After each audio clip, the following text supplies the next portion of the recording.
Karerang pinaghirapan, pansamantala nga ba niyang iiwan? Sigaw ni Richard Gutierrez, I need a break. Mahigit isang dekada na ring namamayagpag si Richard Gutierrez bilang isa sa mga hinahangaang aktor ng bansa.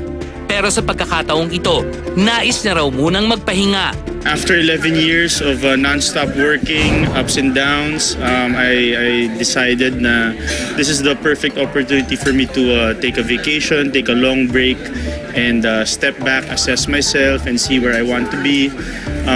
Matagal na panahon ako na hindi nakapagpahinga ng matagal. Lahat ng oras ko, dinedicate ko sa trabaho ko.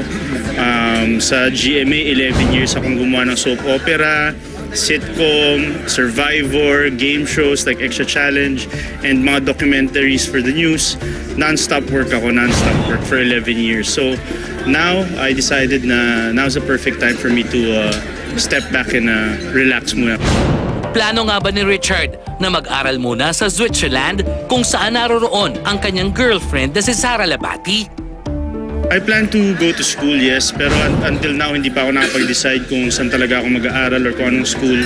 So ngayon, I'm really just, after this movie, I'm gonna take a break and see kung saan ko talaga gusto Nitong nakaraang linggo, nagbakasyon at binisita ni Richard si Sara sa Switzerland.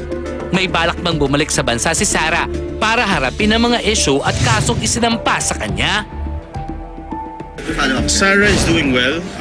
She will come back soon and naharapin niya lahat ng mga intriga. So, abangan niyo na lang kung kailan siya babalik. But I'm guaranteeing that she will come back soon and she will answer all the questions for you guys. Haharapin niya yan. Haharapin niya. Samantala, ngayong July 3 na mapapanood ang pelikula ni Richard Gutierrez at Marian Rivera na My Lady Boss. Finally nga, ipapalabas na My Lady Boss. Excited na kaming lahat mapanood ito. Sa pagkakataong ito, mas na-edit ng mas maganda, mas mahabang panahon para mas maging maayos siya.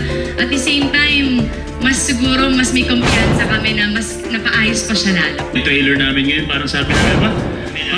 Parang nag-improve yung trailer natin. So nalagyan ng mas maraming material, mas maganda. So mas nakabuti pa yun sa pelikula namin. And ako mismo excited na mapanood ito.